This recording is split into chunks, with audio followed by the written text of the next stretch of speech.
I mean, the topic is when tidying is not enough. So there's people, I guess, that are good at tidying things up. Kind of go a little further into that topic. Well, let's back up a little bit and just set the stage again. For a lot of people know Productive Environment has been around for a long time, but I know there are going to be some people on here that don't really know what Productive Environment Institute is and what we're about. We define productive environment as an intentional setting in which everyone can accomplish their work and enjoy their lives. Your environment is everywhere. It's your physical office, certainly. It's also your computer background, your desktop, your documents within it, your email. It's your car if you're traveling a lot and you're putting things in there. It's your mind. I mean, your environment. And if you're going to be successful in business, if you're going to accomplish your work and enjoy your life, your mind has to be not have things in it like, oh, that'll never work. I'm too old to do that. I shouldn't have made that mistake. I'm not smart enough to do that. That's all clutter that we don't need. Clutter is postponed decisions, and what prevents people from making decisions is fear. Emotions. Lots of emotions, but primarily fear. Fear of making a mistake, fear of forgetting something, fear of offending someone, fear of not being responsible, fear of wanting it back. And people often don't really realize that. I remember one time we had a client who I'd known her professionally for many years.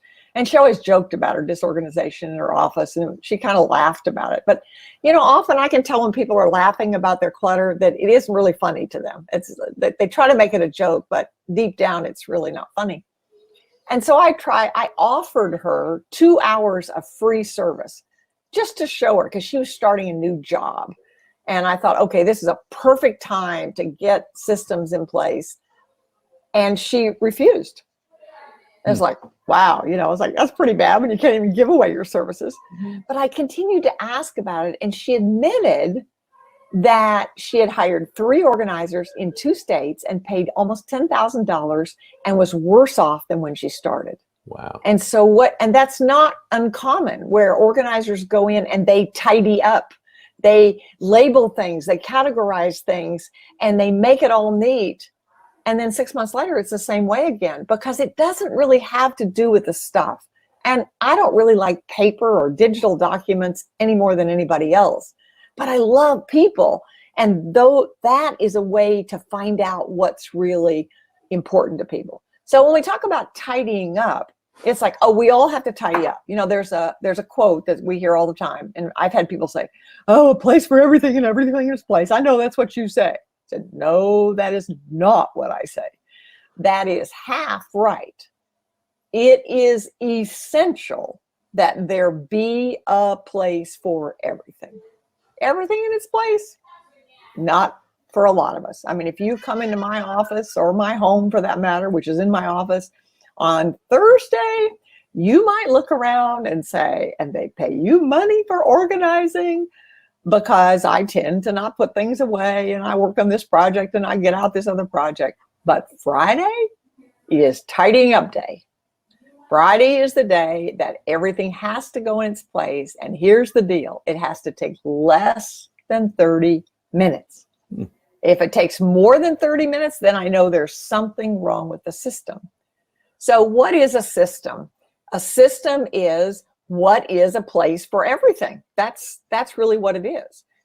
Clutter's not a problem. Clutter happens. It happens to all of us in every environment we're in. That's not the problem.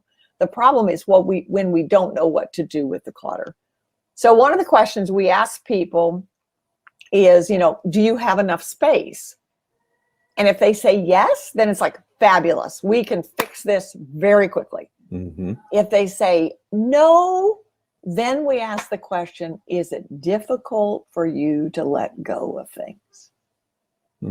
And if they say yes, then we have to have a deeper conversation, because you can't put 2 cups of milk in a 1-cup container.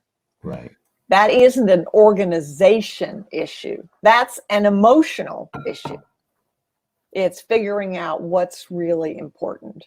And so tidying up, we have to tidy up. In fact, I just had a call from a gentleman not too long ago who had been a client of ours 4 years ago.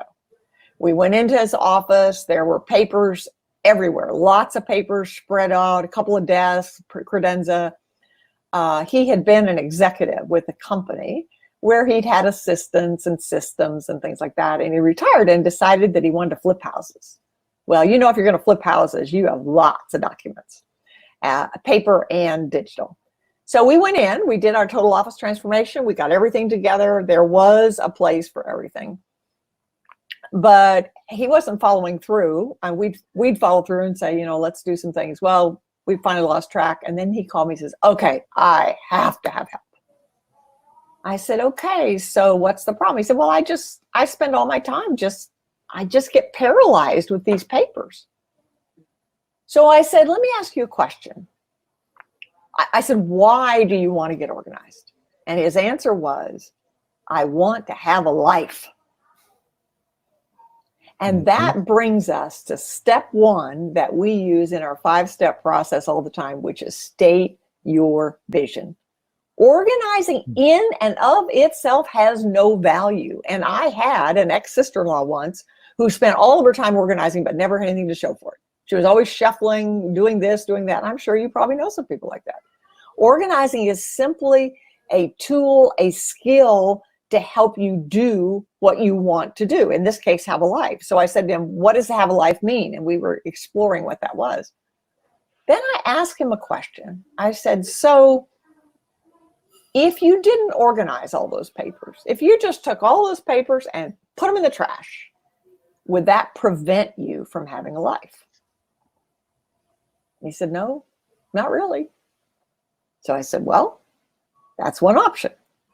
That was the end of the day. I thought about it during the night, and I called him the next morning, and I thought, because I thought about it, I thought the chances of him, I mean, somebody being strong enough to be able to do that would be, I said, there's only one way that you're going to be able to do that. And that is if you get that vision in your mind so alive that you can smell it, taste it, feel it, and that nothing is going to stop you from having that life. But until you get that clear, you're probably not going to be able to do this. So I said, so let me make a suggestion. You know, you can't change what you don't measure. So let's do an experiment. Let's have one of our team, we'll make an appointment with you. We'll work 1 hour a day for 2 weeks, 5 days a week for 2 weeks, 1 hour a day. And we'll focus on that paper. And then at the end of the 2 weeks, you'll be able to identify how much progress you've made and whether it's really worth it. And worth it in this case means he has a potential $200,000 lawsuit. I said, do you need to win the lawsuit in order to have a life? He said, no, not really. So I said, what's the likelihood that you'll win the lawsuit? He said, well, if I don't do the papers, there's no chance at all. But he said, if I do the papers, I think there's a pretty good chance.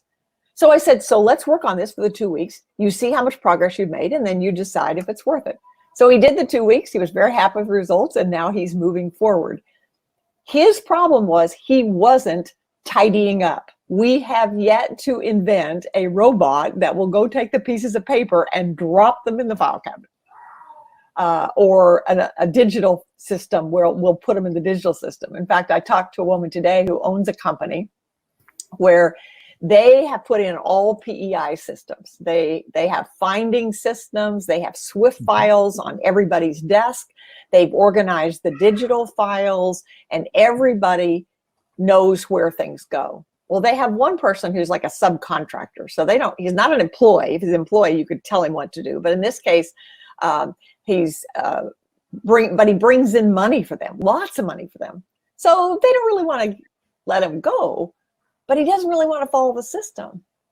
And so we talked about the fact, it's like, okay, that's like saying, him saying, my time is more valuable than yours. I'm going to put this wherever I want to, and then 2 or 3 other employees can spend time looking for it.